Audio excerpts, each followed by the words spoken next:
it looks like we piqued your interest in the Hideout. First of all, let me tell you what the Hideout is not. The Hideout is not for hustlers, for grinders, or for people who are looking for a shortcut to what the world calls success. The Hideout is about growing as men, creating lifelong friendships, and having the time of our lives. Are you ready to tap in to the endless source that will take you from success to significance? The Hideout is 2.5 days of hiking, biking, and doing the little things that it takes to create lifelong friendships. I find that joy is nothing more than falling in love with your current circumstances and allowing magic to happen. And that's when we see growth in every area of your life. Have you accomplished your goals professionally and financially, and you still thirst for something more? Has success in these areas come at the expense of far more valuable things, like your family, your children, and your relationships? Alignment in business, strategic partnerships, and joint ventures all come from true relationships. The Hideout is designed to get to know people before you'll ever meet them. This is not your typical mastermind. The Hideout is focused on the one thing that will fuel everything: joy. And when joy is overflowing in your life, you'll find growth in your marriage, your relationships, and oh yeah, your business.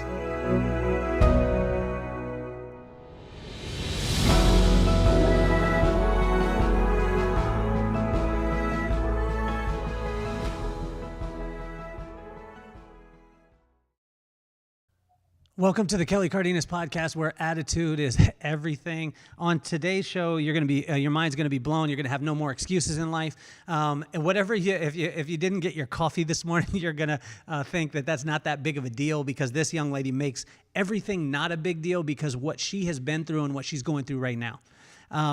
For those of you who just saw the commercial about the Hideout, I know. It said September 23rd through the 25th. It just happened. And I've never seen a mastermind like this where every single person, it's sold out, and we only allow 12 people to come. But I've never seen a place where every single person was transformed. And when this weekend took place, I've just been on a high since. It is incredible. People ask me, like, how do you sell it? I don't sell it. People know that they need it. And so it's been so amazing. But it's my honor to have this young lady on the show today. And I was just blown away by her. I got a chance to meet her. I heard her story probably 5 seconds before I met her in person. And generally when you hear a story about the trials and tribulations and the attitude that a person takes into something, you meet them and you're kind of like, oh, wow, I heard about this superhero. And then you meet the person and you're like, okay, all right. But I heard her story and I was floored and I wanted to meet her. 5 seconds later, I meet her, and she's even better than the story. And to be able to see the story of the love of her and her husband with her, with the whole family is unbelievable. Started off as a hairstylist at 16 years old, was quickly jumped into the highest realms in the professional beauty industry, and then got hit with a couple of blows that a lot of times would take people out. Rheumatoid arthritis was one of them. There's one that I'm going to see if I can get it out right now, which is antiphospholipid. It's a blood disease, and a lot of people call it AD. Am I correct? Is it AD? AP. AP. But this young lady is going to absolutely blow your mind with not only the things that she's going through, because it's not about a pity party for her. It's about her looking and saying, where's the opportunity in this, and how can I spread love and help people to be able to see their lives from a completely different realm? So please welcome Miss Chelsey Kiefer to the show. Thank you so much, Kelly. Thank you for having me. Well, it's incredible to be able to talk because, it's 16 years old. I mean, number one, how Chelsey, at 16 years old, how do you even know what you want to do? Like, most people at 16 are thinking maybe McDonald's or whatever, and that's not a bad route. But I'm saying, like, you jumped right into what you're passionate about. Yeah, so I started working at a coffee shop when I was 15, and I had told you personally, but I grew up in a very less fortunate household. My dad was the only one that worked, and we had 6 kids in the family. So there was 8 of us, living in a very small home. And it was, if you wanted something, you had to pay for it yourself. You had to figure out a way to pay for it yourself. And I knew I wanted to do hair since I was like 6 years old. Like I just knew. And so when I got into high school, I was 15. I started working at a coffee shop on a worker's permit. And I was working full time as a 15-year-old, over 30 hours a week, going to school and working. And um, I knew I wanted to go to cosmetology school. The opportunity came where they had it through an ROP program at my high school.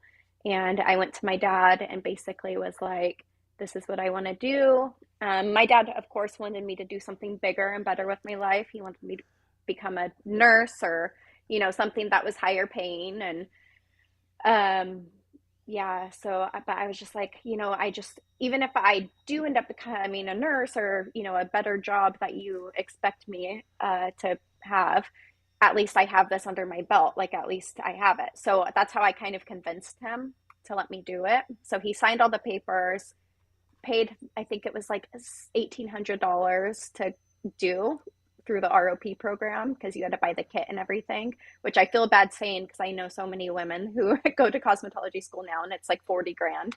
Um, but yeah, did it. I got my license when I was 18. Yeah, I So didn't take it seriously though until I was in my 20s. okay, so at 18 years old, you jump into it. It's kind of like it's kind of one of those things you do. You're not like completely all in on it, but it's amazing to see the meteoric rise, the education that you jumped into, because being in the professional beauty industry, I came from Lompoc, California. Shout out to that town. If all the people that are listening that know me, Lompoc is very, very close to my heart. But I similar path, right? So, it wasn't something that people saw as, a viable option. It was kind of like, oh, that's cute, like pat you on the head. Except for my friends, they really helped me. What changed around that 20-year-old time or into your 20s that you started to go, and then you started to see a whole different realm? So I moved to Stockton when I was 20, and I moved to Stockton with my ex, who I had been with since I was 15. He was like my high school sweetheart. Moved to Stockton because he was going to college here. And I started working at Pomp. I just walked in and asked if they were hiring. They had just opened the salon just 6 weeks prior. And, they were like, yeah, like show us what you can do basically. And mind you, I had been doing hair on family and friends and, a couple of referral clients here and there, but it wasn't anything, like I said, I was taking too seriously. But I always had this really good talent for it. So even though I didn't know a whole lot, they immediately saw like what I had potential to do. So yeah, I mean, I started working there and then just basically, if anybody knows Pomp and Dino, who owns Pomp, and Vicky, they are some of the most encouraging people you could ever meet. Dino, man, if you don't have it, he just sees through people. He just is a very good person to read people, and he saw something in me. So he pushed me really, really hard. I think I spent like, golly, 70 hours a week in the salon. I was there 7 days a week from 8 a.m. until 10 p.m. every single day, just building and grinding and, trying to build a clientele. I was off the commission program very quickly. And I had a full clientele within, the first year. I was, making $70,000 in a year of doing hair. So talk to us too, because a lot of times, people will encourage, but they do sideways compliments. And I experienced this in the professional beauty industry, meaning that they'll do a sideways compliment. They're like, oh, wow, that's amazing. It'll be good for you to have something to fall back on. Right. Can you talk to the audience out there and the people out there that maybe have a hairdresser in their family, or their child is a hairdresser, or they're thinking about doing it? What are some of the things that you wish that you would have heard from your dad, from your uncle, from your friend when you were going into this thing, when you were going after it in the first place? Do you know what? I don't know if I would have wanted to hear anything different because I feel like it lit a fire in me to make sure that I was successful in it. I wanted to like prove that it wasn't just gum smacking career that we just chit chat all day. Like I wanted to prove that, hairdressers are, there's something really meaningful behind it and that we're right. I mean, I don't know where the stigma came from that hairdressers are like, oh, they are, high school dropouts and they went and got their cosmetology license. I personally, to be honest, I feel like that helped encourage me, if anything, to prove them wrong. So, So, um, so a question that I have for you, Chelsey, is yeah. a lot of times when a young lady grows up in an environment like you do, right? You have 5 siblings, so there's 6 kids total. We can say that you probably didn't grow up in Beverly Hills. You know what I mean? And so, when you're going through those things, what? And this is a question that I always runs through my mind because I have a young daughter. Mm-hmm. A lot of times, young ladies like yourself will make really silly decisions as far as boys in your life early on.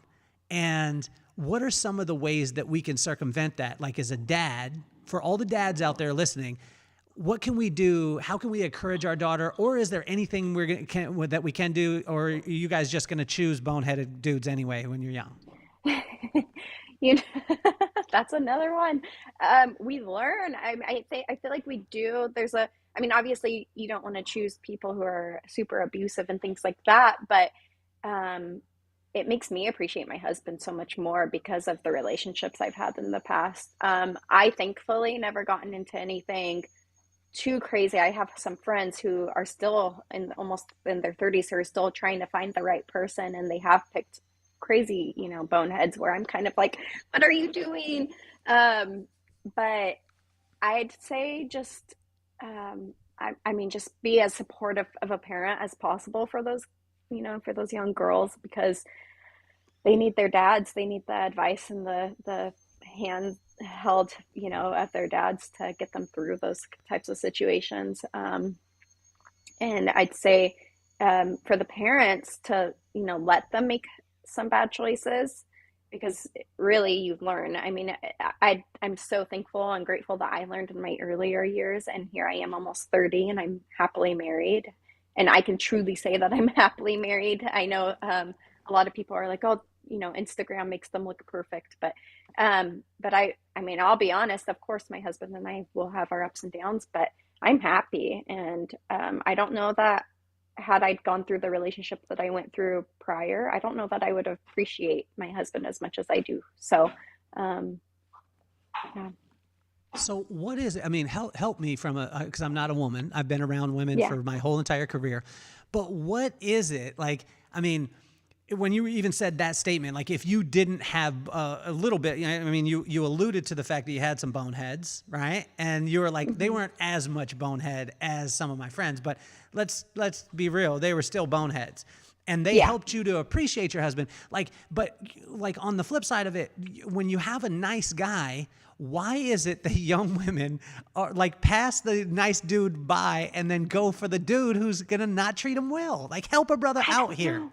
I really don't know. I don't know. I ask that of my friends all the time. I'm like, this guy, he's so nice and he's cute. And I feel like, I mean, men too, but women have these checklists of things that they want, checked off. And if every single one of them isn't checked off properly, then the guy's not right for them. And I'm like, you have to be a little flexible. You can't just have Prince Charming come to you on this, silver platter. It's just not the way life works. I think maybe the way I grew up, maybe that's why I saw like such good in my husband. I mean, my husband was not perfect. When we actually met, he was still battling with his struggles of becoming sober when I was just doing his hair. He was my client for 2.5 years. And in the middle of me doing his hair, probably a year and a half into it, he stopped coming to me for a while. And I was like, what the heck? I wonder where Miles has been. And little did I know that he actually had to go back into sober living. So my husband's been sober for almost 7.5 years now, and so proud of him for that. Yeah, that's huge. My husband's guilty pleasure was alcohol, but also he did other things too, other drugs. I know he was on the whole cocaine thing. When he drank, he did cocaine, and then he said that he's experimented with basically everything. Um, so it's a really crazy, I don't know, really crazy disease, and but he's got it all figured out. But he wasn't perfect, and I think that he was so honest with me when we first got together and started dating, and even just beforehand when we became friends, as he was my client. I think I just fell in love with how honest and open he was. Um, and I think it has a lot to do with the way I was raised. My mom was in and out of my life my entire life and was with so many boneheads who abused my brother and I when I was super little. I was my daughter's age when we got taken away from my mom. Um, yeah, it's just, I think I learned from that. And I think a lot of girls who were my age, who I was actually friends with, came from very cush lives, compared to mine. And they maybe had picture perfect parents. And so they didn't get the opportunity to see what kind of boneheads were out there. So they had to learn. Like I said, I feel like I'm a different breed of girl because I did have a boyfriend for almost 8 years before my husband and I got together. And yeah, he definitely was a little bit abusive and things like that. But definitely not what some of my friends have been with. So I'm very blessed that I maybe learned from my parents. So take us down this road, because I think a lot Sure. of, if you don't mind, if we stay on this subject for a second, is because abuse is not something that a lot of people talk about, right? I mean, we're starting to talk about it a little bit more as a society, but a lot of times, like, you'll watch a movie, right? And you'll watch a movie and a woman is being abused and she stays in it. And even with what you just said, he was abusing me, but it wasn't that much. Hmm. Help us to understand the justification that goes through the mind and what you're going through, because a lot of times people don't have that empathy for a person. They're just like, I can't believe they're being abused. Why don't they just tell that person the first time, I'm out? But a lot of times when they get in that situation, that doesn't ring true. Right. But again, it's not a conversation that a lot of people have, because it's not like we're going to be at Starbucks in line. I'm going to be like, hi, Chelsey, my name is Kelly. I've been abused. And then we talk about it. Like, you have to be in safe spots to be able to do it. But can you help us take us into that psyche where, and I want to go right to that comment, as far as he was abusing me, but it wasn't that much. What is not that much? So when we started dating when I was 15, right off the bat, the first year, he was going back and forth between me and his ex, who he had dated for like a year prior to him getting together with me. And uh, right before we had started dating, his dad had passed away when we were in high school. So I just, I've always been a huge Christian.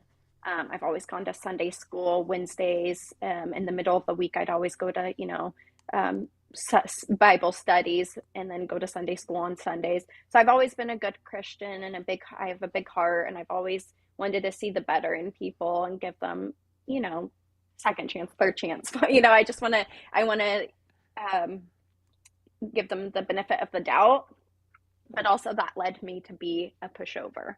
And I definitely know that. So we're together 15. His dad had just passed away before we got together, and he was kind of switching between the first year of our relationship dating me and his ex. And whenever I'd find out, it was my dad just died, or things like that. And so then my heart is like sank for him, and I'd be like, okay, okay, just don't let it happen again, kind of thing. So that went on for a little bit, and then he was like really good and really nice and things, and um things seemed to be really good. He left for college. He was a year older than I, so I was still in school. He left for college and then would come back and visit me every weekend, and seemed really good. I was building this trust back with him. By this time, we had been together for a few years, and then I caught him again. Well, my one of my best friends saw him with the ex, and this is years later. And we had moved in together and everything. We had just signed a year lease together, and I was just like, what in the world? Like, we were literally at our housewarming party when my best friend was like, hey, I need to tell you something. I mean, it was just like a joke. And I, at this point, it's been a few years. I'm like, you can't use the excuse of, your dad passing. So basically, he once again convinced me. I feel like I had been put in this like rock and hard place where we had just signed this year lease. I'm 18, 19 years old, and I just felt like I needed to, figure it out. So we stayed together and things seemed good. I, would periodically check his phone because I was insecure and everything like that. Things were good. I never caught anything. And then we moved to Stockton because he was still going to school at UOP, and he was tired of the commute, and there was nothing holding me back. So I moved to Stockton, started working at Pomp, and shortly after we ended up getting engaged. And in between, I had caught him, once we moved to Stockton, I had caught him, texting other girls, but it wasn't like crossing the line. It was just like he'd lie about texting other girls, and that would make me upset more than him actually texting them. I'm like, why do you have to hide things? Just like be honest. I'm texting a girl from my group that we're doing a project together, things like that. He would just be really sketchy about. And I gave him the benefit of the doubt, like, okay, you've cheated on me in the past, so you're probably just protecting my feelings. So that's probably why you're hiding it. But of course, that's why I'm telling myself to make me feel better about it, right? And so, again, being a pushover, I'm just like, okay, don't overreact, don't be that crazy girlfriend that's mad because he has a project with a girl. But then, things started happening again where, I catch him kind of crossing the line with girls, giving a girl a ride and things like that. And just things started getting sketchy. And I'm like, oh, you've been giving this girl a ride for 6 months and I had no idea. Just like weird things, It's like we've been together for over 6.5 years. You shouldn't have to hide that kind of stuff from me. So there was just like things that were like starting to get a little rocky.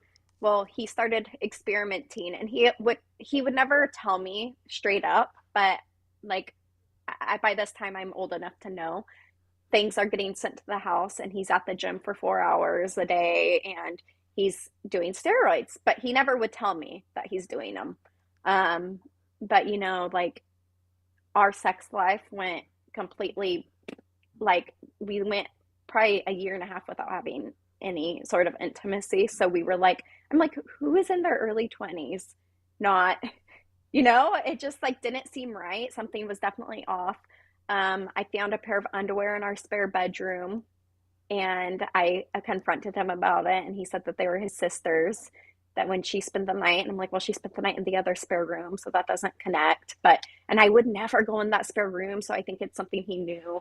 So just like things just started happening. I started kind of taking myself out of the relationship mentally. I was just focusing so hard on building my career at Pomp at this point that I was kind of like falling out of love with him because of just, I was just over it.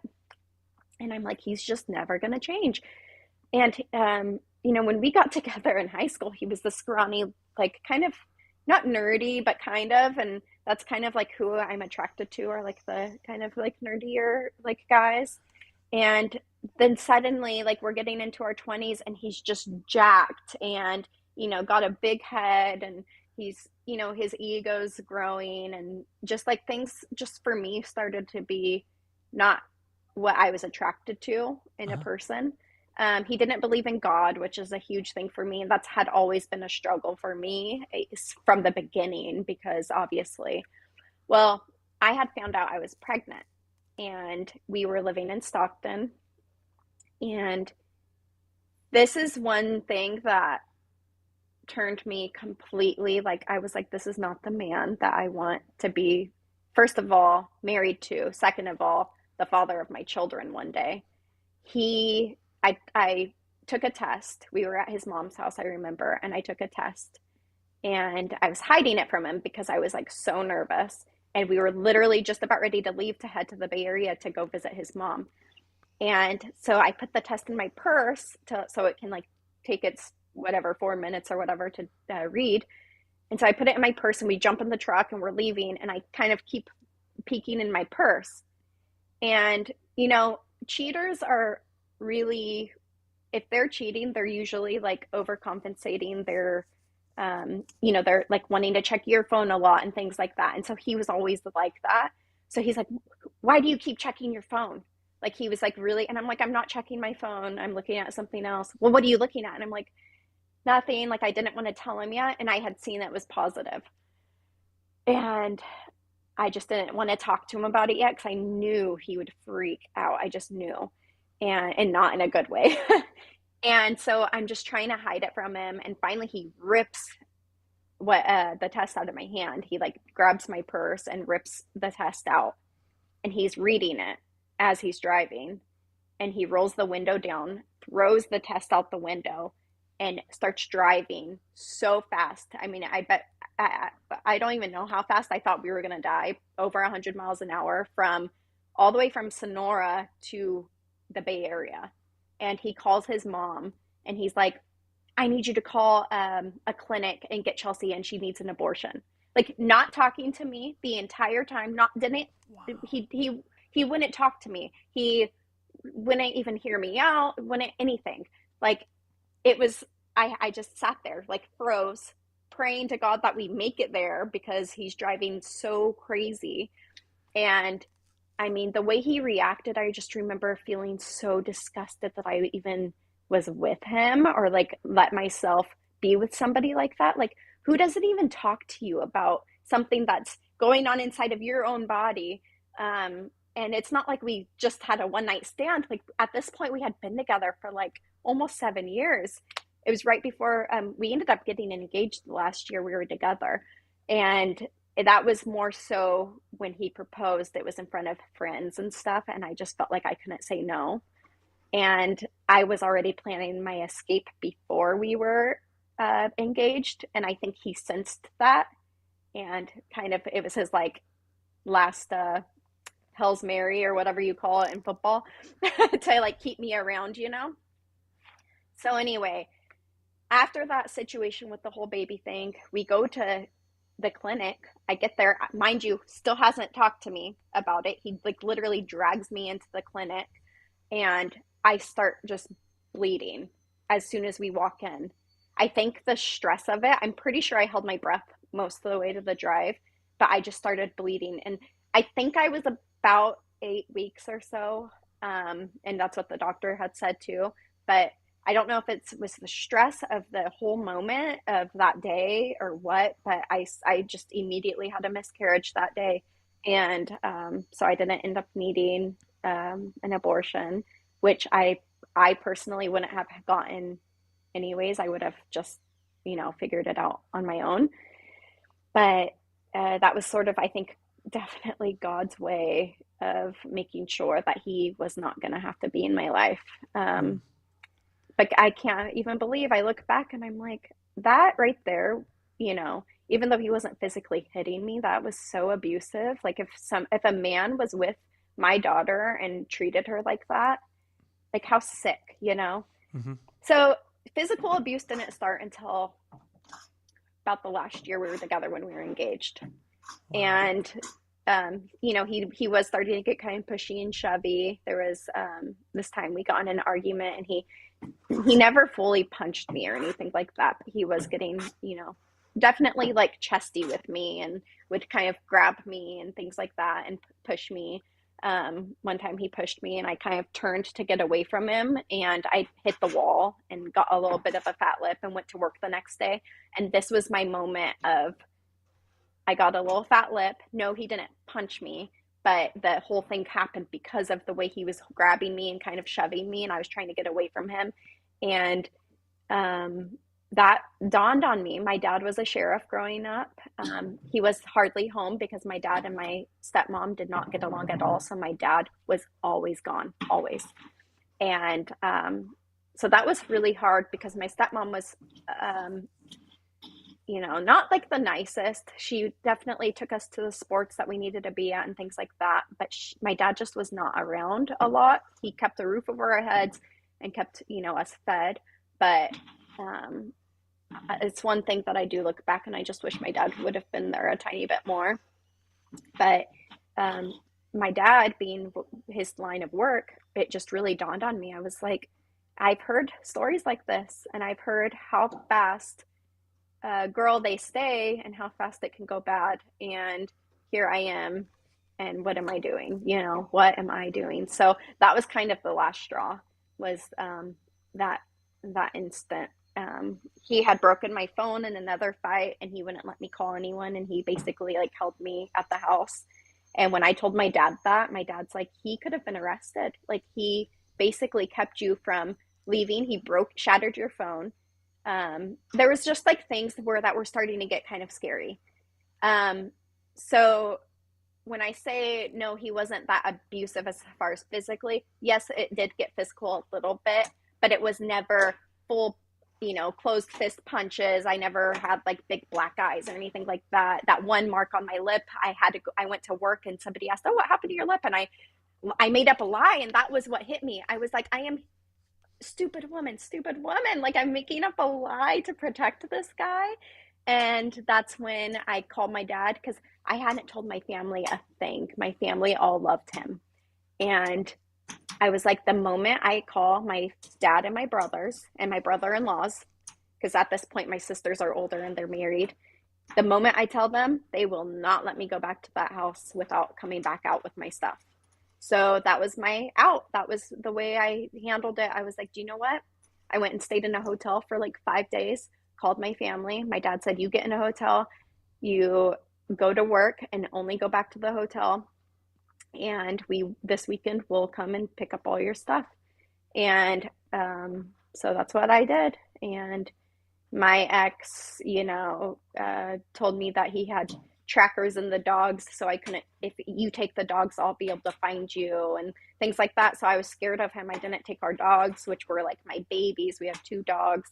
Of course I look back, but I think I was just in such a scared moment that I was like, oh my gosh, what if he did, and it just was so crazy. The ending of it was definitely not healthy, but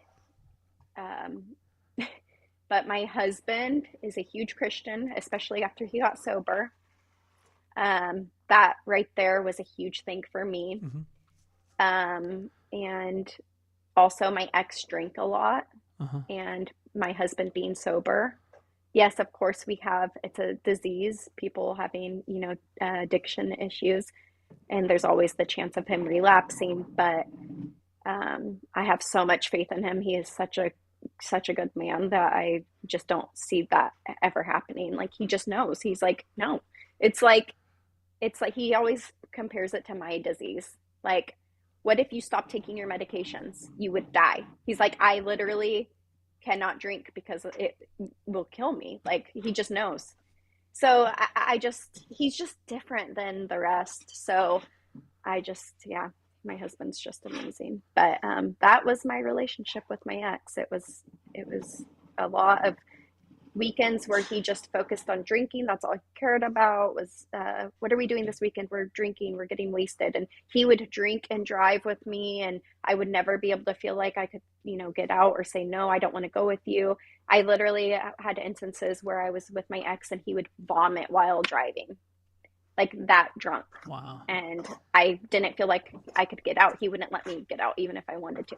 So Chelsey, it's not healthy. Tell me this, Chelsey, is like, if you were to now, like, and it's going to be amazing because all of us listening, like with me listening and listening to this, hearing that statement at first, right? Of like, he wasn't that abusive. And then you just went through your relationship and I was like, no, his ass was abusive the whole entire time. Like the whole entire time. I mean, he cheated on you, then cheated on you, then cheated on you, then almost forced you to get an abortion and then put his hands on you.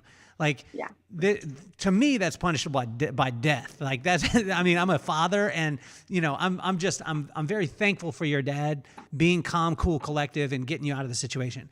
Can you talk to the young ladies out there? I would like you to look into the camera. I want you to talk to the young ladies out there that are starting to see anything like even the slightest bit of a sign, because there was a lot of signs there, right? And from Yeah. the outside, Yeah. I'm not judging you. I'm not looking at, I'm saying like as a young lady, when the first stuff starts to happen, you're like 18, you guys just got an apartment. Where are you going to go? What are you going to do? You're going to go get your own? This is tough. These are tough decisions. But can you talk to that young lady out there that is seeing even the inkling in the beginning and what they should do if they start to see it? Do you know what? I'm actually thankful that you're having me hash this all out. I haven't talked about it in a long time, and I've always said, um, I've always said that, like, oh, it wasn't that abusive. It wasn't. But now that I'm talking about it, I'm putting myself as a mother and like if my daughter were to go through all that I just now or talked about, I would have I would kill the guy, you know? And so yeah, no, I definitely was in a very abusive relationship. I don't know why I sugarcoated it. Um, Basically the signs that I would say would be huge red flags is if they're secretive with their phone, huge red flag. Um, if they are drinking too much and when they drink and they change, completely change, huge red flag. Like if they're a completely different person, like there's a difference between so having a social drink or two and just hanging out with friends, or just like focusing on getting wasted and blacked out and like, and then their attitudes and like they're completely different people. um and just honestly, if you truly feel like there's something going on in your gut that just doesn't feel right, that follow that, because I should have followed it so long before. I mean, I'm grateful I didn't, because he brought me to Stockton and he brought me to where I met my husband, but I'm just so grateful for. What would you say to a young lady out there, like, that's in a spot like that, and they're thinking, and because I can't wait for you to go back and listen to the episode. Like, I Yeah. cannot wait for you to go back and listen to it, because when you started to go in, as you started to go in, you were justifying every single time. Like Yeah, every I single know. time that you said an instance, you were like, but it was this. And I understand it. Again, it's not a judgment side. I just get to experience it and see it from the outside. I'm not emotionally connected to Right. it. But the little girl that is emotionally connected to the relationship, can you talk to her? What's the first thing that young lady should do? Like actionable, because if they're in a place where maybe they're living with their boyfriend and they see that little thing happen and they're scared because maybe they don't make enough to get their own apartment or they live in a different city. First of all, I would tell all you ladies, don't move in with your boyfriend. That is going to be a very, very, very, very controversial thing that I'll say, but I can tell you this. Don't move in with your boyfriend, because it's not we until it's we. Like, I can tell you from a guy's standpoint and from everyone out there, and I don't get that passionate about this, but I got a 13-year-old daughter.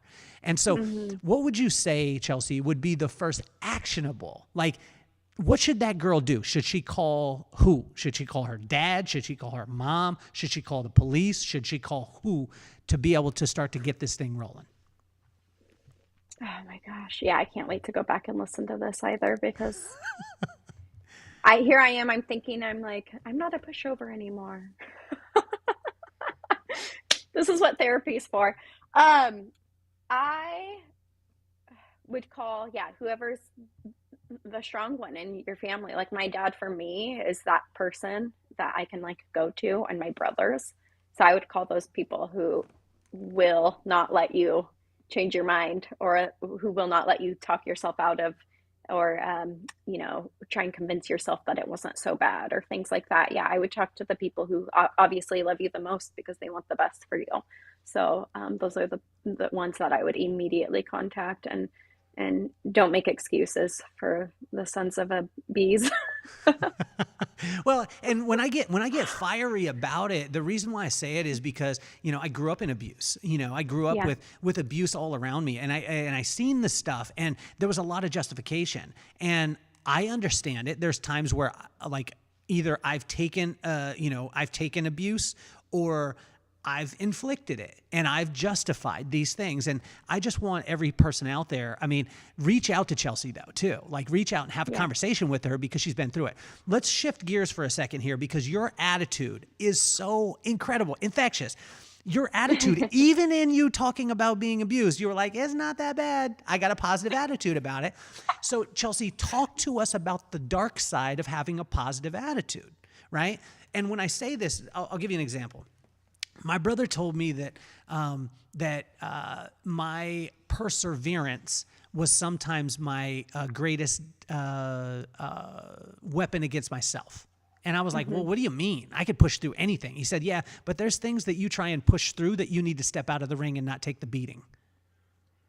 Can you talk to us about the dark side of having a positive attitude? Because a lot of times when you have that, glass is half full type of situation, then you just gave a glass half full situation in a situation that when we listened to as listeners, we were like, there wasn't any water in the glass. You know what I'm saying? Yeah. Oh man. And let me remind you too, Chelsey, before we started, you said nothing was off limits. And I love this because this is a real conversation. We did not script this. This was not, no. Did I send you any questions before the podcast started? No. And nope. for all of you listening, this is a real conversation with a young lady who has overcome so many different things. And we haven't even got into the part that we're going to get into here in a second. But what would you say about the dark side of positivity? Dark side of positivity. It's such a that's honestly hard to. I just recently, in the last year since I had my stroke in April, have dealt with depression for the first time in my entire life. I mean, there's been times, where I've been sad and things like that, but I don't think I would truly say that I had depression or anxiety until this last year. And it is true. I definitely brush it under the rug for people. I'm not super open about it up until just recently because I do think I want to help people. But the dark side of being so positive, I mean, I don't want to say that because this is me. This is truly who I am. I've always been this very bubbly person.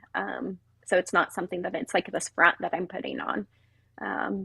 But I do think it helps me cope a little bit, trying to be a little bit more bubbly and things like that. There's this quote, and I don't know who it's from, but basically it's something that I just keep in my head constantly. And it's not about, what happens to you. It's about how you handle it and how you go forward. So you can have really, really bad stuff happen all the time. And it's not about that stuff. It's about how you turn around and what you do with it. And so that's kind of what I live by. And basically, I just want to turn all of the evil and negative and things that I've been through into something that I can share and hopefully enlighten other people. Because even though it may have almost killed me, a lot of different things and my childhood trauma and everything that I've been through, although it even now it's coming out and I'm trying to hash it all out, even though it's things that have, hurt my heart so much. If that stuff could help other people, then that's going to help rebuild maybe what's broken inside of me. It's just sort of what I'm thinking.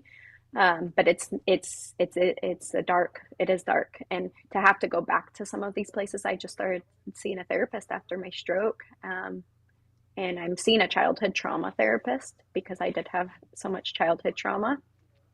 I've never wanted to rehash it. There's things that are coming up now that my daughter's about the age where a lot of the really bad things that happened to me started happening. So I think that's another reason why maybe the depression and anxiety are at all-time high for me.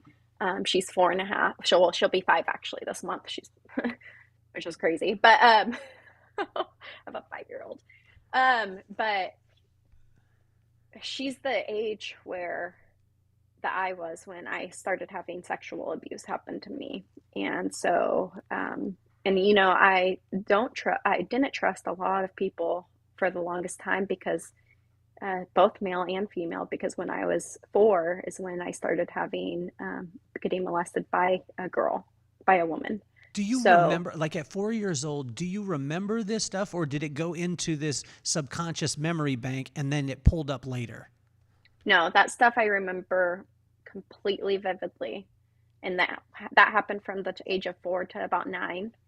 It happened every couple of months, basically, whenever this lady, person would come around. And I would always be like, let's go play in your room. And I just wouldn't want to, but I'd follow her and she'd grab my hand and it would go happen.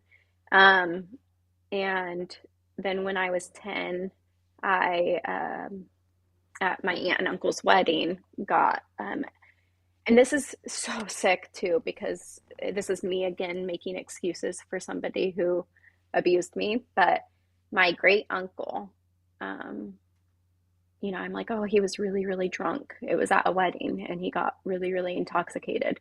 But he molested me when I was 10.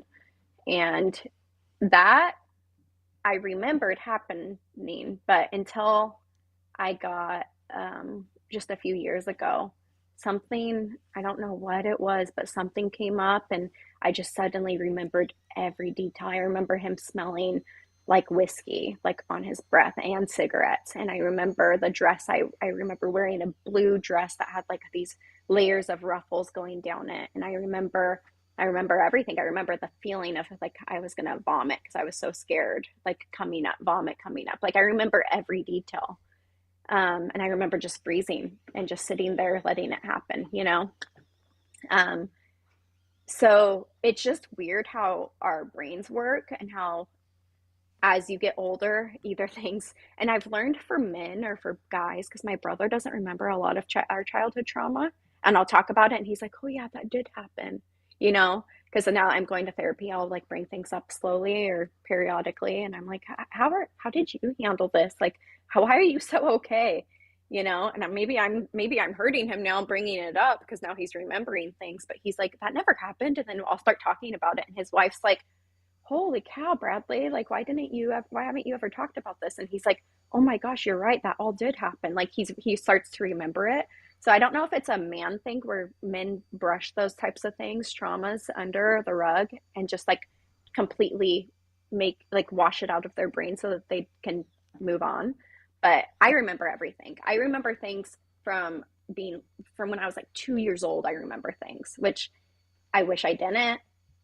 I wish I really, really, really wish I didn't. That's why I'm so protective over my daughter because I know she's going to remember so much. I remembered everything. And adults think, oh, the kid's young. They're not going to remember this. I'm like, no, they remember. They remember. I remember. And it's not fun. So, Chelsey, and how? I think going through the sexual abuse as a child, um, maybe made me think my relationship with my first boyfriend, I think it made it seem not as bad because of what I had been through. Mm-hmm. Like he wasn't abusing me sexually or anything like that. And so I think that's why I've made so many excuses for that relationship because I'm like, oh, it's not that bad, like I've been through worse. And my mom's boyfriends would physically abuse my brother and I, where one of them was supposed to go to prison for. We got taken away. My brother and I had marks from head to toe. He was a correctional officer and he used his correctional officer big, thick leather belt to beat us. And the metal part, he just kind of blacked out and kept beating us with it. I was my daughter's age. I was 4. And I couldn't sit down for weeks. I had open gashes up and down. I was in preschool. I was my daughter's age. I was in preschool and I had a sheriff and a lawyer come and take pictures of us. My brother and I had got taken out of class and we got interviewed by a lawyer and everything. We didn't see my mom for a long time because of it. So, Chelsey, how do you forgive? Because I mean, and when I'm hearing your stories, right? And again, guys, we hadn't even got to the other part, right? And these are going to be some questions that I have for you. But how do you begin to forgive, and how do you begin to? I mean, where does that come from, and how does a person even construct that? Because again, I'm thinking in my head like, first of all, the ex-boyfriend, I have in my life I like to keep a lot of great big friends. And I like to keep a lot of people say like, oh, if someone's doing something silly, don't have them in your life. No, I like to keep people in my life like that, just in case my Yeah. daughter has a challenge, because then those people will disappear. Right. You know what I'm saying? I'm joking. I'm joking with you. Some people are going to be like, oh my God, you can't believe, but I'm joking until it happens. But You're joking until you're not. exactly. But I mean, how does one begin to forgive, or have you got to that point yet? I feel like I'm still learning. My mom came back into my life later when I was later in high school. Um, and, there's been so many challenges there in navigating like forgiveness and stuff. I do feel like she's a completely different person. She's with the person I believe she's supposed to be with now.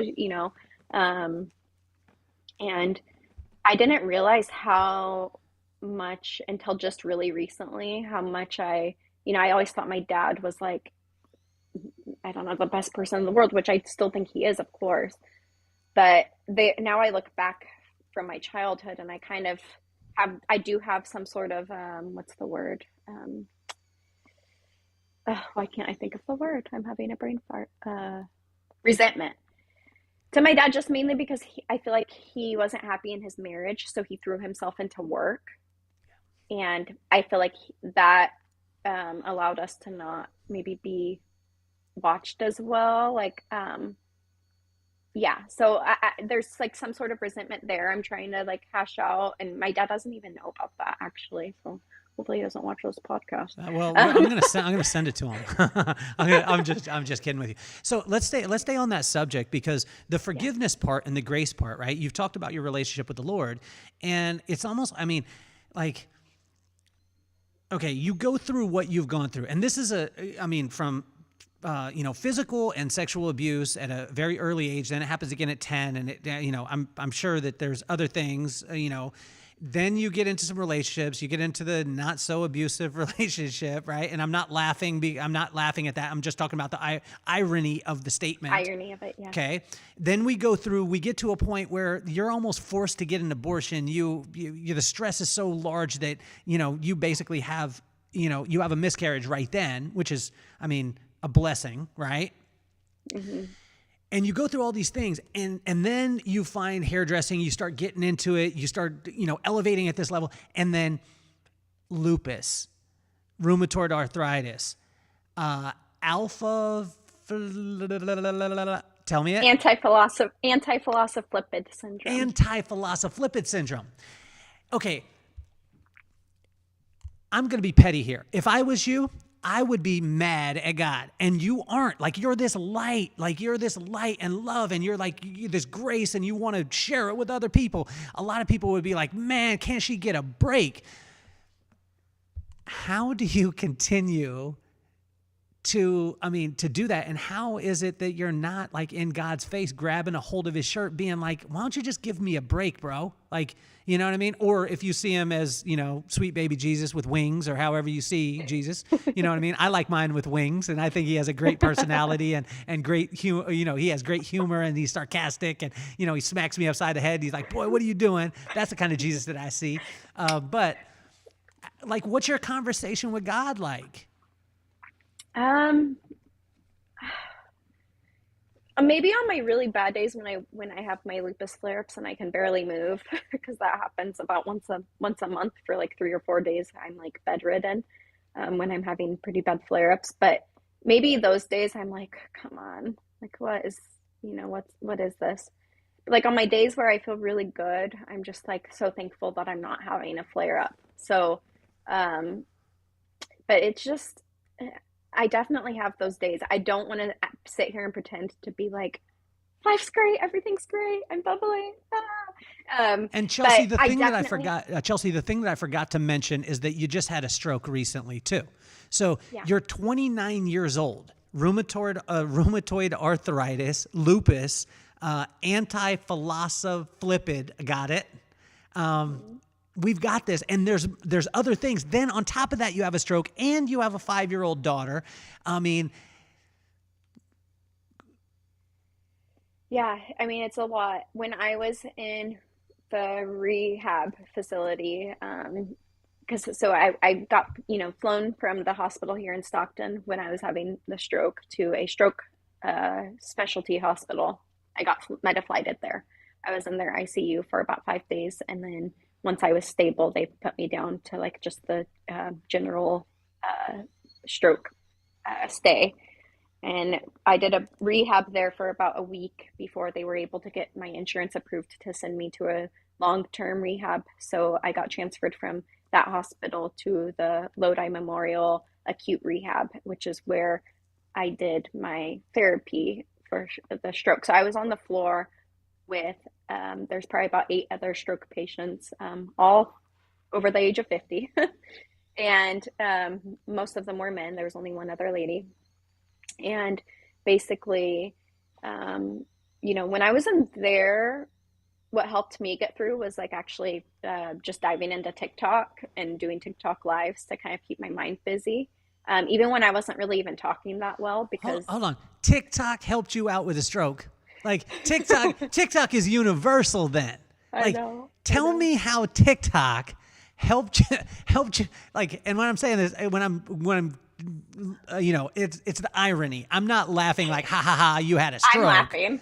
It's But fine. but I'm I'm saying laughing. like most people would be like, I found God. I read the Quran. You know what I'm saying? I read the Bible. He really spoke to me. And you were like, TikTok was the thing. TikTok. Help a Well, brother out with this. I did read the Bible, and I read, this daily Bible book and everything that helped me get through. But I just like, just to keep my mind busy and stuff, I would go on and just like play games with other people on TikTok, like just to keep busy because I'm in this place and I could only have a few visitors at a time because there was like a small spike in COVID during that time. So they weren't allowing, like my daughter wasn't able to come and see me for a while. Like I was in the hospital for over a month and I was only able to see my daughter outside for 15 minutes, two days. And I was there for Mother's Day. So that was super difficult. But my daughter got to see me take a couple of my first real steps. So that was super cool. I wanted, they told me not to because I had already did rehab a few hours before and I was like, had pushed rehab super hard, but I was like, no, I want to show her that I'm here getting stronger for her. And so there's a video of me taking a few steps and I'm pretty sure I probably freaked her out because I was making crazy facial expressions. Now that I look back at the video, I'm like, she probably thought I was like dying, but I was working really hard. So So most people, unless you experience it, you don't know what it's like. Can you explain to us what rheumatoid is like? Can you explain to us what lupus feels like? Like, explain it to a 5-year-old, and then explain it to us what antiphospholipid. Got it again. And then mhm. explain to us what a stroke feels like. So let's start off with rheumatoid. What does it feel like? If you could associate it to someone who's never, and we're not talking about doctor terms. We're talking about like, real Chelsey terms. Yeah, I mean, it feels like I feel like crap all the time. My joints hurt really, really, really bad, especially like in the colder time of year.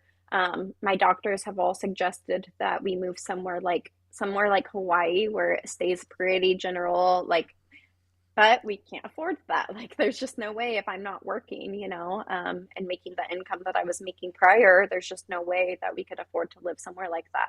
So, and where we live in California, we get really, really, really hot peaks of weather and really, really cold Hmm. weather. So it's not like Southern California where it kind of generally stays like nice. But basically, I don't know if you can see, but like my hands are starting to twist and Okay. turn.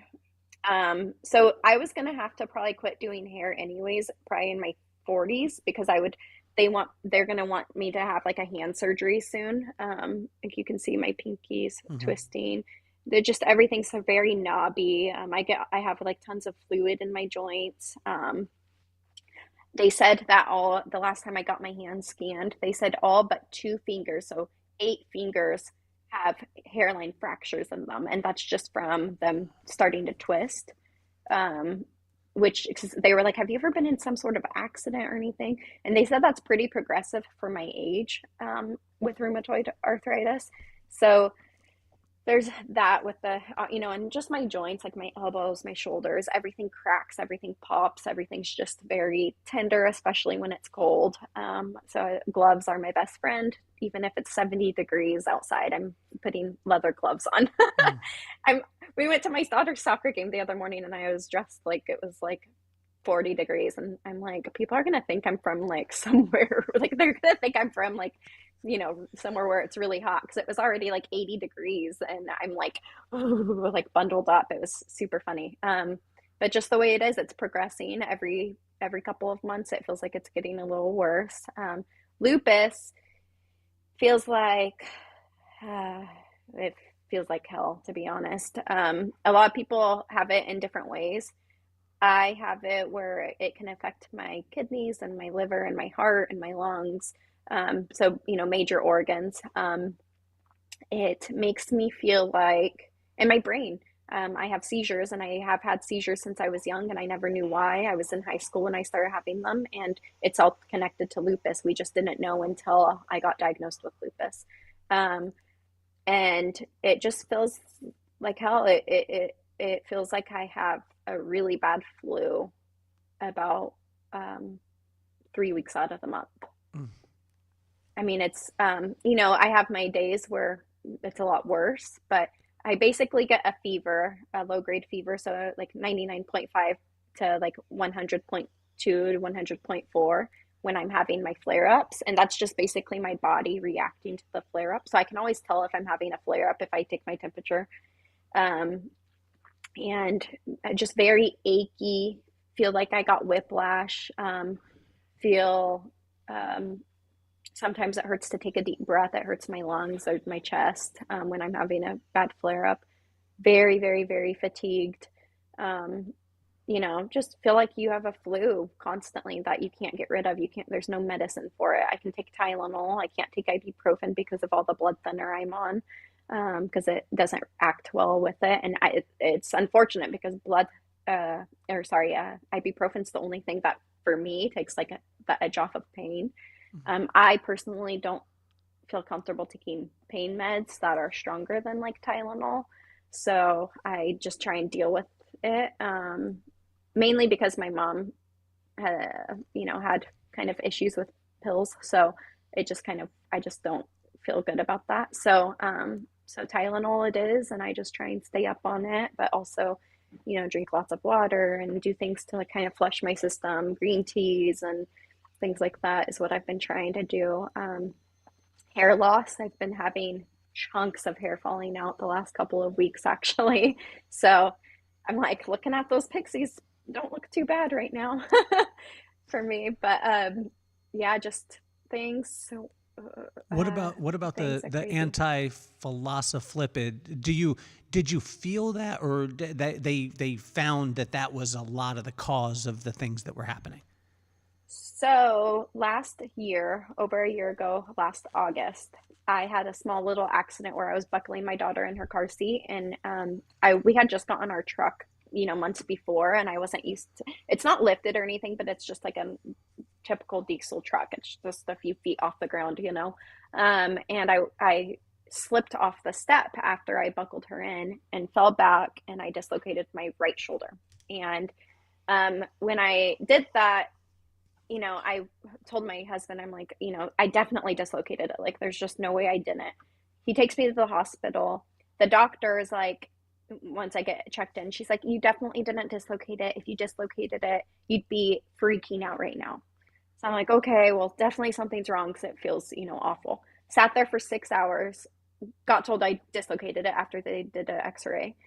So they pop it back in. Well, by this time I had been sitting there with it dislocated for, almost 5 hours, and they're releasing me, and I'm like, my hand is blue. My right hand was blue and I could not feel it. It felt like, kind of tingly a little bit, but it was very numb. And I'm just like, this doesn't seem right. It was ice cold. So they're literally discharging me. The nurse is handing me my discharge papers, and they had already popped it back in and everything. And I'm like, is this normal? Like, my hand looks blue. And I told the doctor before that it was kind of looking like a little different, discolored. And she told me it was fine. It was just the way, like, you're handling pain or whatever, is like in shock or whatever. And she's like, no, that's like really discolored. Did you show someone? And I'm like, I did hours ago, but she said it was fine. So she's like, I'm going to go get the other doctor. So another doctor came, looked at my hand. Within minutes, I have like 6 doctors in front of me on the phone trying to get me transferred. I'm like, what is going on? You guys were just releasing me, and now I'm like, you guys, I can hear you guys telling me I'm going to get transferred. He's like, we don't know for sure, but we're pretty sure you have a blood clot. You've already been sitting here for this long. If we wait another over an hour, you could lose your arm. And I'm like, okay. I was like, can I at least go home and tuck my daughter in for bed because she's freaking out because she saw me fall out of the truck. And they're like, no, we don't have time for that. And I'm like, okay. So they transferred me to a different hospital. And they had given me like a blood clot medicine at that hospital, and they were just watching it through an ultrasound, and the clot dissolved. So thankfully I didn't need surgery, and I didn't obviously lose my arm. But then once they went through all the blood work and stuff, that was when I learned about the antiphospholipid syndrome. So basically they said that I have something, and it's common with people with autoimmune issues, that if you get injured or have some sort of pain, and this kind of coincides with my stroke actually, so I'll brush on that. But basically, this was last year, August. So if you have pain, so I dislocated my shoulder. Well, my blood vessels, I have something called spasming blood vessels, which is common in people with autoimmune issues and nerve issues, and basically with fibromyalgia, just like nerve issues. So my blood vessels started spasming, which it then caused a blood clot. And because I have antiphospholipid syndrome, it means that my blood clots way easier than the average person, which is also an autoimmune issue. Antiphospholipid syndrome is an autoimmune issue, but it's just rare. A lot of people don't, it's just not common. So anyway, the spasming blood vessels and then the antiphospholipid syndrome was just basically like a shitstorm, and caused me to have it's called a DVT, deep vein thrombosis, in my arm. It's the main artery in your arm. So basically that artery, if the blood clot travels, it could go into your heart or cause a stroke or whatever. So they stopped that obviously before it happened. Got put on blood thinners last year, August. And basically they just said, you have to be on one pill a day of blood thinner for the rest of your life. Okay. So fast forward to April. I'm supposed to be having a hysterectomy, and so they take me off my blood thinners leading up to the surgery. And I had woke up and I had this pain in my right side, like near my kidneys, and it was kind of in my back, and woke up, and it was about like the 4th day. And I had been off, mind you, I'd been off my blood thinners about that long, because I was supposed to be off of them for like a week or something leading up to surgery. And the 4th day, I can barely stand. Like I'm walking down the house, like holding my side, and my husband's like, "Is it that bad?" And I'm like, "It's pretty bad today." It kind of hurt to take a deep breath. And he's like, "We're taking you in. We just don't want to risk it. You've got so much stuff going on. We're taking you in." And so I went in. And I tried telling him no, of course. I'm like, no, I'm fine. No, I'm fine. I'm always like that. And he always ends up taking me in anyways, which obviously I'm grateful for. But he is like, no, you're going in. I go in and, got a urine sample. And they're like, there's no way you don't. We're going to, do a scan or whatever. But you have so much blood in your urine that we think you're having kidney stones. So I'm like, okay, that makes sense, because by that time I had started vomiting in the ER. So I was like, okay, that makes sense. Like I've heard that you can vomit from the pain from that.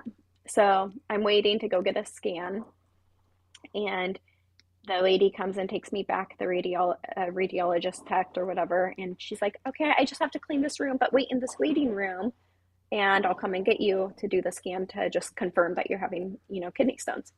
So I get put in this room, and the lights are kind of turned down. You can tell like not a ton of people go in that part of the hospital. And I can hear nurses in the hallway around the corner, like typing on their computer, like charting. And I could hear like a couple of voices because they were talking amongst each other. And so I'm sitting in this room, the lights are dimmed, and I'm in there. There's probably uh, eight, eight chairs in this little waiting room, and I'm just in there all by myself, totally fine. And then suddenly, within a minute or two of sitting there, I just feel um, almost like pressure, but like hot or warm water kind of feeling of like this pressure running down the side of my body, my left side, and kind of feeling like heaviness, but just feeling that feeling. And I remember touching my arm, like what the heck? And I couldn't lift my hand and I couldn't move my fingers. And I was just like, what in the world is happening? And I just knew something was wrong. So I went to go like get the attention of, and I felt really tired and weak suddenly. And I went to go get the attention of the nurses who were in the hall. And so I went to go yell, like, say, excuse me. And all that came out was like, I was like literally choking on my words. And so then I was just like, I knew something was, obviously a lot, see it more serious because I couldn't talk and I wanted to. I knew what I wanted to say. I knew it, like it was all there, but it just wasn't coming out. It was like word vomit. So then I was only a few feet away from like the doorway where I could hear them talking. So I kind of hopped along the side of the wall to keep me up. And I was like, started banging on it and poked my head out. And as soon as the nurses saw me, they started yelling stroke. And this alarm in the hospital started going off. I mean, within a minute, I had probably 50 plus people between nurses and doctors all in the room. I had people, asking me, what's your name? And I'm trying to answer them. I know what I want to say, but it just wasn't coming out properly. And I could tell, I was like, I could feel like tears coming down the side of my face because I was just scared. Like, it was just like this really, I felt kind of like I was peeing myself. Like I felt really a lot of warmth, but it was just that feeling of warmth going down the side of my body. I just like, yeah, it was just so crazy. So then the tech comes and she's like, what's going on here? This is my patient. I was getting her scanned for her stomach. And they're like, no, you need to do a head scan. So they did a head scan, saw the clot. Within a minute, I could hear them saying, yeah, she has a brain clot. We need to get her metaflighted. And then they put me back in the scan just to confirm that I was having kidney stones. And they confirmed that too. So I think it was a mix of me being off of my blood thinners, me having kidney stones, and the pain from it obviously causing some sort of, spasming or something to cause a blood clot. So I think it was just, again, a shitstorm. I have bad luck of having all that stuff happening all at once. But yeah, so got metaflighted. They had given me a medicine, is it TPI or T? I forget what it is, but it's basically a medicine that they give. You can only get it within like a period of time in between the clot starting. And so you only have like an hour or two to get this for you to be able to get this medicine. So thankfully I was having the stroke at the hospital. I was already there and they gave me the medicine. So by the time they metaflighted me to the stroke center in Carmichael, they did a scan right when I got wheeled into the hospital, did a scan and it had already dissolved. So didn't need, brain surgery, thank God. And yeah. Just spent 5 days in the ICU. The day that they took me out of the ICU, it was because I was finally able to swallow something, because you can't swallow, you choke on things after a stroke because nothing really works properly. So a lot of people don't know that. I didn't know that. I didn't realize it. So I didn't eat for a while because I couldn't eat anything. So that was when they finally took me out. They considered me to be stable once I was able to swallow. So I think I swallowed an ice cube without choking on it. And so they put me down to like the general stay. But yeah. How do you reconcile your faith through all these things? Like, I mean, listen, if 99% of the world went through 10% of what you went through, they would be like, I mean, I'm pushing this off, or maybe have a negative attitude. And it was one of the things that blew my mind. I heard your story, but I haven't heard all that. But when you come around you, there's this light shining, and it's like you constantly want to give to other people, and you're constantly wanting to pour into other people. The joy in your daughter. I got a chance to be able to hang with her backstage, and she still never got the down low. I got up high and down low, and she never got it. I won. I beat her. She But was doing that to people at the airport after you were doing that with her. She was like tricking people.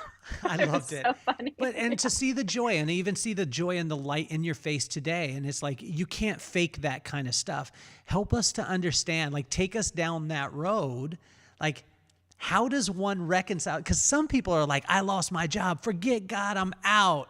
And you're like, I mean, I listed off a bunch of things. Then you were like, oh yeah, and this. Oh yeah, and this. Oh, and then I had a stroke, but I was thankful that I was at the hospital when I had the stroke. Most people are like, no, I had a stroke. Like, but your demeanor, like, how do you reconcile this with God? Well, there's the saying, God only gives you what you can handle, and I can only handle a little bit more. So please no more. There's that the last pin's about to pop. No, it is true though. It's just like obviously I'm still here for a reason, and so I don't know. I really don't know because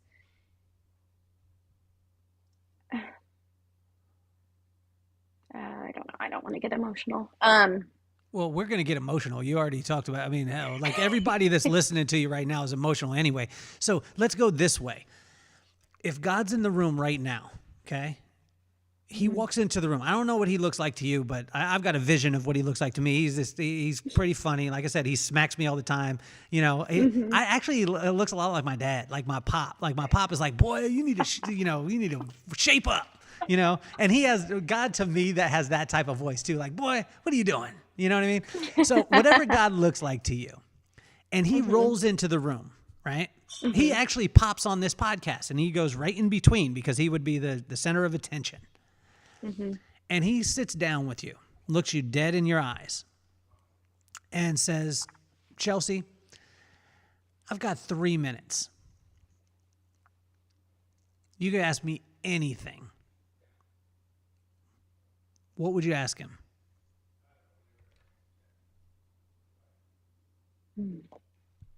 Man, Kelly, you're putting me on the spot. I would ask him that, I'd ask him, I don't think I'd ask him why, because obviously I'll learn that later.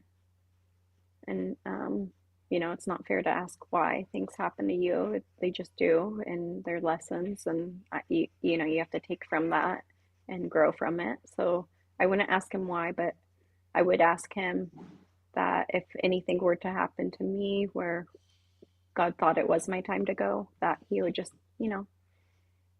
help Miles and help guide him through that. I would ask him, please guide Miles into the right direction and into another woman's hands that would take care of him and Joey, as well as I would, and love them as much as I would have. And I would ask that just, I have such a hard, that's so hard. I would ask that Joey would just be able to see life maybe the way I did, to give her that gift, to see it like as a gift, because it really is a gift. And I think that's maybe why I'm not so pessimistic about things that have happened to me, because of the way I view life. And I think I didn't really view life as I have until I started getting sick, until I have had really bad things happen. And then I realized that my good days, like treasure those good days. Like today's a good day. Yesterday was a really good day. I felt really good yesterday. Like these are the days that I'm just so grateful for. And the days that I'm not feeling super great, don't want to like just be bummed and sad about those days because, that's not going to get me anywhere. It's not going to help me feel better being more bummed and sad about it. If anything, it's just going to bum other people out around me. Um, so just lay there on those days that are super crummy and just look forward to the better ones. And I think I would just ask God to have Joey see life like that, to just be grateful for, I said it in that video with Mob when they asked me to make that video, and to like sit and truly take a deep breath is like, think about that. Like, just to take a deep breath and like live is just kind of crazy. I read something that,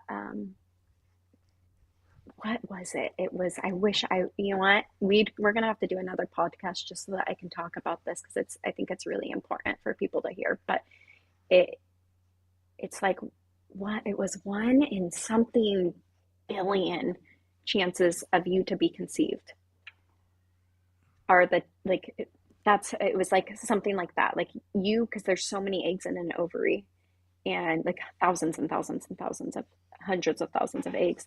So you to be conceived is like 1 in a billion something because it has to be the right time, the right temperature and things like that. So the fact that you were conceived, so the fact that I'm sitting here, I mean, is mind blowing if you really, really dig deep into that and think about that. So I'm here for a reason, I'm here because God wanted me to be here. My daughter is here. He chose her for us for a reason. And so like don't just don't abuse that life. Don't like take advantage of it, take advantage of the gift that God, and it sounds so cliche and it sounds so stupid, and I feel like some people are probably going to be like, oh my gosh, like live black love, but seriously, like just take advantage of it, every single day really truly is a gift. And I think until you go through something like maybe I went through, you won't really truly realize that, but it's true. And it's sad that it did take my health to decline for me to see it in that light, but that's just the way I think it is for some people. It does take something traumatic to happen before you really truly see life as a gift. But yeah, I mean, there's really bad things going on around our town right now. We have like a serial killer, and we just a town over in Merced, we just had a family get kidnapped and murdered. They just found, like, there's just really scary, evil things going on right around us.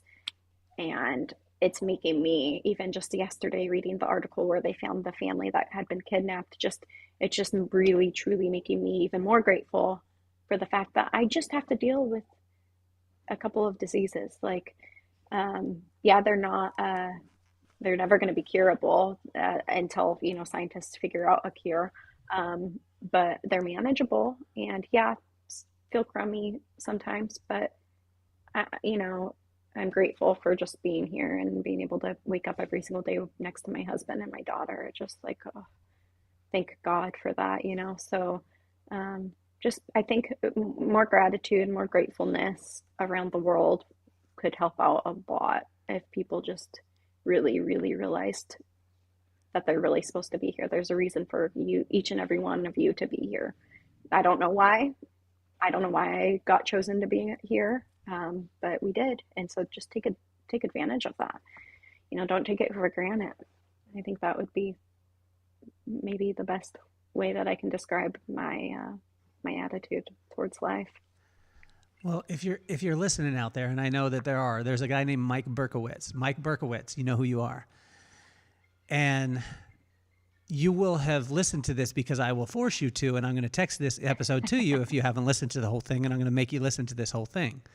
But if you are out there and you're in the medical community, or you have a family member in the medical community, and you have any information, or you have any way or connection point, which I have some of the coolest friends in the world, Chelsey. And there's some people out there, I know that there's some people out there listening right now that understand or maybe have been doing research or have medication on philosophipid, and what all the different things that Chelsey is going through. And I would ask that you reach out. I would ask that you talk to your friend who happens to have a friend who is married to a doctor, who is married to a scientist, who is working on this exactly. And I believe that something is going to happen. The other thing, which I've never done this on the podcast ever. There's some people out there too that can make an immense amount of difference. And when Chelsey was talking about her and her husband and her daughter needing to live in a warmer place, there is ways and there is people that can make that happen and that can help to be able to make that happen. Again, honestly, this is episode 219, and never in 219 episodes have I ever I don't ask for anything. And even in this, I'm just asking that you connect a person who connects a person who connects a person. Michael Berkowitz, you know who you are. I'm going to send this to you, man, and I'm going to send it to you until you listen to the whole thing, because I think that you can make a difference. But Chelsey, it's mind blowing. I want to have you on this show more and more.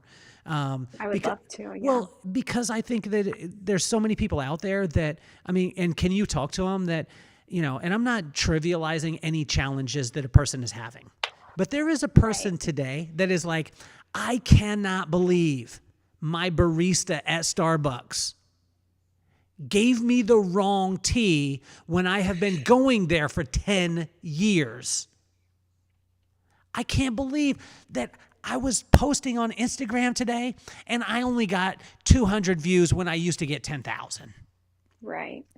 I am so stressed out because my car payment is due and I am challenged. Not to say that that's not a big deal, because it's a big deal to you, but can you talk to that person right now about being able to cherish this moment and every single moment as you move forward? And I try and tell my daughter, first of all, yes, reach out. I say all the time on my Instagram, I put my phone number up there. Reach out. I've had so many people reach out. I'm like, don't even give me your name. Just tell me what the problem is. I am not a professional, but I will just try and give you the best. I'll be a shoulder for you to, cry on. I'll be somebody that you can vent to if you don't feel like you have anybody. And I've had lots of people in the middle of the night, I've had people text me and be like, I'm really struggling tonight. And it would just be nice. And I'm like, don't even tell me your name. Just tell me what the problem is, or if you want to. And I've had people, so yeah, I want to be that person. Oh God, I would love to start something, like an actual thing, so that people would be able to have a hotline or something to reach out to me. And it just sounds so crazy because I'm not a professional or anything, but I just want to be that person, because there are so many people who don't have those people in their lives where they feel confident enough to share that kind of stuff, or to really open up about their feelings. And there's a lot of parents out there, it's really sad, but don't believe in mental health. And that, to me, that's hard, because mental health is a very dark place when you get into those places and you need people to pull you out of them. You need that support. So let me be that support for you. Like I said, no name. You can be completely discreet. Just let me help. And then from there, what was the other thing? I'm sorry, that just got so sidetracked. But it's okay. What was the other thing? What I was saying is, you talk to the person who is having this. This is a tough thing, and I remember joking with you about a hero, because I was like, guys, everyone out there listening, I had to come after Chelsey. So Chelsey came on stage and everyone's connected with her. They've got the video. It touches everyone's heart. Everybody's crying. She walks up, boom, boom, boom. She's got her daughter, her husband. She's like Mother Teresa. She's loving on people, telling people that, they need to, cherish the moment. And then here's how do you follow that? Right. and what I was thinking afterwards, because there were some things I was like, man, because I tried to get a flight right before we went on, I tried to get a flight and I couldn't get the flight. And I was mad at the Southwest lady. And I was like, how dare you? I've been with Southwest 20 some odd years. I do so much business with you. You need to make an exception for me. And then I get off the phone and she's like, nope, nope, nope. And I was so mad. I was so angry. And then I heard your story and I was like, I am mad over a flight. Mm-hmm. Can you talk to the people out there and help them? And it's not you shouting at them, but helping them to see some perspective that honestly, to be thankful for just air in their lungs. Well, even I mean, I know I've been through a lot and stuff, but I constantly think about third world problems, like really, really tough, tough challenges. Like, could you imagine not having clean water to drink every day, or just the simple things, just simple things. And so when you have those simple things, just be grateful for it. You have lights on in your house. Wow, that's amazing. Just the simple things, because there's so many hundreds and hundreds and billions of thousands of people who don't have the luxury to even have a pillow or to have a blanket or to even have a freaking bed. So when you have those simple things, yeah, I mean, maybe you'll take a sip of that coffee that maybe didn't taste that great, but just be a little bit more thankful for it that you even have one at all. Just put yourself in other people's shoes. And I feel like egos are a huge thing. My husband still has, I call him out on it completely. I think that's one reason why my husband and I are together. I think God put us together because of this, because I definitely balance him out. But yeah, I mean, sometimes I'm just like, who do you think you are? Who are you? Who do you even a celebrity, I would say this to, who do you think you are? Why do you get to talk to people like that? Or why do you what makes you so special that, we're all here for a reason. We were all chosen to be here. And that in itself, it should be just, we should all just be this even, no one should be higher or lower. And so I just think the egos need to be tucked away in a very deep place. Well, I think if any of you need your ego check, just speak after Chelsey goes on stage and your ego will be right in line. Mine was right in line. I was excited. I was ready to get them. And then I saw Chelsey. I was like, man, this sucks. I wanted to leave because you are so powerful just as a person and as an individual, as a mom, as a wife. And I see the way that your husband looks at you. It's just so incredible. And I'm not saying that, and I love the fact that you were saying it's not perfect, right? We're not living some Instagram life. And for all of you who are, I'm living my best life. No, you're not.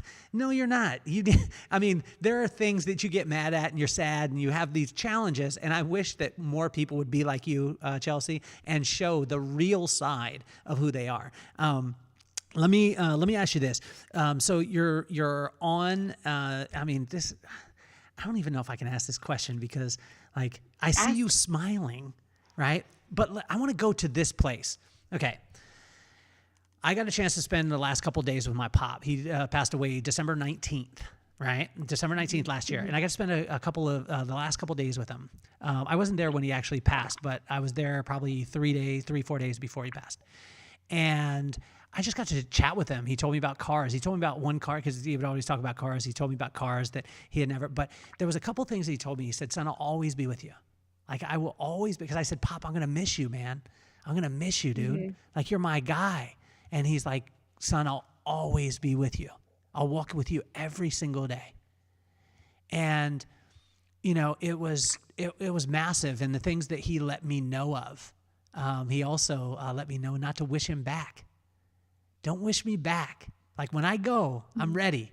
And I'm going to be on Streets of Gold, dancing with sweet baby Jesus and dancing with your mama. That's where she's at. And she's waiting on me.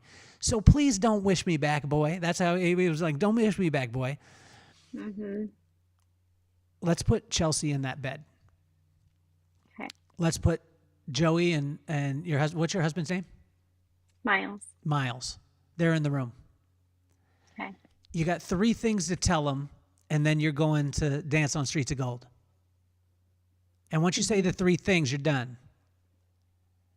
What do you say to him?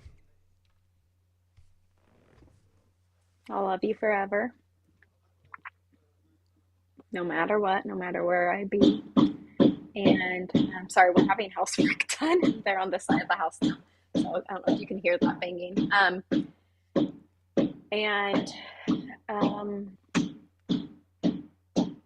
probably,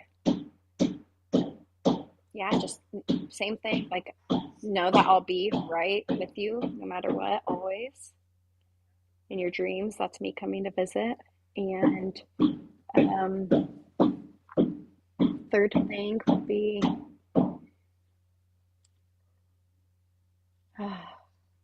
Kelly, you really put me on the spot with these questions. These are good ones. These are things that I've never thought about, which is, I should, should. And I think I would just tell them how much they mean to me truly, and how much of an impact they have had on my entire life. I would just really make it known to them before I went that that they made everything for me. I mean, this is as close to heaven as I could be, just being able to live with them and be with them and spend my life with them. And the fact that God chose me to be Joey's mother is just, wow, that's amazing. So it's like a gift from God, truly. So I would just really make that known. I want to tell you, no, don't even worry about it. Don't even worry Okay. about it, because what I want the listeners out there to understand is this is exactly like what life is, right? We're in this place. We set up and the lights are there and the hair is there and the makeup is there. And then there's construction going on in our life. There's things that are happening. There's diseases that happen. There's circumstances that happen. And I'm not going to ask you to mute this, because I want people to understand that banging is happening in every single person's life. And it's not in you stopping the banging, because that will always be happening. It's the way in which you react, and the way that you reacted in your life, Chelsey, is such an inspiration to all of us. And so I want every single person out there, when that banging comes back, which it's going to come back in a couple of seconds because I know the pattern. Every time that you listen to this, and I want to clip this out, because I want people to know that banging in your life, that you're not alone. That you are not alone in that construction is happening and things that you don't expect are happening. But it's the way in which you react to them. I started the podcast because of people like you. And Chelsey, I started the podcast because I wanted to take iconic people like yourself, and I wanted to take and show people that iconic people like yourself were not superheroes. And I wanted to show that to my kids, Maddox and McKenna, at 11 years old and 13 years old, that it wasn't the circumstances that happened in their life. There was the way in which they reacted to them, and it was the attitude that they took into it during all of the construction that was happening in their life. Yeah. So what advice would you have for Maddox and McKenna? And if you could say both of their names, and I don't mind that the guys, when you're hearing this, boom, boom, boom, boom, boom, boom, boom. Tell me if you're a mother and you're hearing boom, boom, boom, boom, boom, and then your husband is saying, I need you to go out to dinner, but you're hearing boom, boom, boom, boom, boom. Then your kids need to go to soccer, and you're hearing boom, boom, boom, boom, boom, boom, boom. That's the way life is. What advice would you have for Maddox and McKenna? And if you could use both of their names, it would be awesome. Sure. Maddox and McKenna, I would just tell you to pray through all the hardest times that you're going through. Lean on the people, like your dad and your mom. Lean on the people that love you the most to get you through the hardest times of your life. And be open. Don't be a closed door. You need to open up about everything and be honest with them and with yourselves and how you're feeling. And also know that whatever you're feeling is completely valid. If you wake up and you're having a bad, crummy day, like, know that sometimes there's no reason for it, but it's okay to feel that. Like, just because you're not dealt like the worst cards, and you might be you might have everything that you need and you're taken care of and everything. If you wake up grumpy, guess what? You're human. Like, be human. Just be able to feel your feelings and talk about it. And the biggest thing is just not treating people bad just because maybe you're having a bad day. Don't take it out on other people. Maybe what can turn that bad day around is, you wake up crummy and feeling super grumpy about something that you just don't even know what it is. You can't pinpoint it. Go do something good for somebody else, and maybe that will cheer you up. There's just so many ways that you can navigate through those emotions and those feelings that kind of can turn it around and maybe make your perspective a little brighter. And I'd say, yeah, just don't be pessimistic. Don't look on the dark side of things, because that will just make you more, that'll make you feel worse. It'll make everything a lot more negative. So just try and look on the bright side on everything. Like, for example, this house, we bought it in December. I had my stroke in April. We bought it thinking, okay, we're going to remodel it, tore all the walls down inside. We had this beautiful budget. And then my stroke happened, and hospital bills and this and that. And it's like, now we're slowly doing things. My husband's done the majority of things just to save us money, but things definitely didn't happen as planned. This all should have been done by now. And yet I still have a kitchen that we have fold-up tables I'm cooking in on Instapot and one of the camping stovetops, because that's just the way it is. And everyone keeps asking me, are you mad like that you don't have a kitchen? I'm like, we have something. Like, I can still make food. We have dinner every night. We're not eating out. We're saving money, and I make it work. Like, I'm thankful that I at least have that. I'm thankful we have a roof over our heads. I'm thankful my family's together under one roof, and that we get to wind down in our almost done living room. Guess what? We have a comfortable couch we get to cuddle on, and I'm thankful. No, our house isn't done yet, and I know a lot of wives would be throwing a huge fit. But there's a lot more fish to fry in the world, and this is just a very small tadpole that we're going through. So we're going to look back 20. My biggest thing too is I tell people, and Maddox and McKenna, if you're not going to be mad about it tomorrow, don't stress about it for longer than a minute. If you're not going to be mad about it next week, don't stress about it longer than a minute.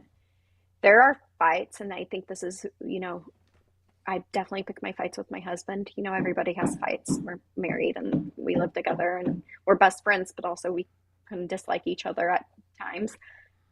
But I just pick my battles, and that saying is so important, I think, for especially new married couples and new couples to begin with. Ones that matter for sure, that are going to change our future. Those are the ones that matter. But I'm mad because he threw his clothes on the floor and not put them in the hamper. I see those videos, and yeah, they're kind of funny or whatever on TikTok of watching the things my husband does, and they put the bowl next to the sink and not actually in the sink, or they don't take out the trash, or they use the last of the toilet paper. That's what it could take him 2 seconds to change the toilet paper roll, but it also could take me 2 seconds to change it too. It's like, there's things, you don't want to take advantage of your spouse for sure, but also pick your battles. Like, there are such bigger things that you could complain about. Your husband could be off cheating on you and, doing crazy things, and you're whining because they left their underwear on the floor. Just things like that. Like, just pick your battles. I know sometimes it's a joke, but a lot of people get really upset about that kind of the small stuff. Or like, I know a lot of wives who, I don't like it when my husband chews tobacco or things like that. It's like, okay, I want my husband to be healthy too. But at the same time, my husband is his own person. He's an adult. He can make his own decisions. And although I would like to encourage him to maybe do the better things, I'm not going to be sitting there with my arms crossed like, you can't kiss me if you're chewing that. Like, yeah, it's not going to be the best kiss in the world, but I still want you to kiss me, because you never know when that last kiss is going to be. So it's just don't control your spouse. Don't, like, they're their own person. Let them make their own decisions. Yes, maybe encourage them to do the healthier thing, but don't throw a fit and make it the end of the world if they don't, you know? Chelsey, you are an absolute angel. I mean, it has been an incredible pleasure to be able to have you on the show. I'm glad Thank you. I'm glad to be able to have this conversation too, because like I'm going to force you to be my friend for the rest of your life, you and your husband, and especially and with Joey, I'm going to like her more than I like all of you guys. I will never speak behind you again. I will never go after you. I will always go before. Because that is, I mean, you make everyone else feel good, but you straight put me in my place that night. So, I appreciate you, and we want to have you on more. Like I was saying, this is my message to all of you. If you do know any doctors, you do know any scientists, you do know anyone who has, in the anything about the things that Chelsey was talking about, I want you to make sure that you reach out to her. Another thing that I think that each and every one of you, if you guys notice, it's right up here. It's called Raven Drum. That is Rick Allen, the drummer from Def Leppard. That is his foundation, him and his wife, Lauren Monroe. They do drum circles for mental health. And I got a chance to be a part of it. Now they're a principal sponsor of the podcast. I got to grow up on Def Leppard's music, and now we get to have not only Rick on the show, but we get to have Lauren. And I believe that at some point we want to get Chelsey into one of those drum circles, because I think it can make a massive, massive difference. You're making a difference in this world, Chelsey, and I want to thank you again. You are incredible, and you are officially off the hot seat.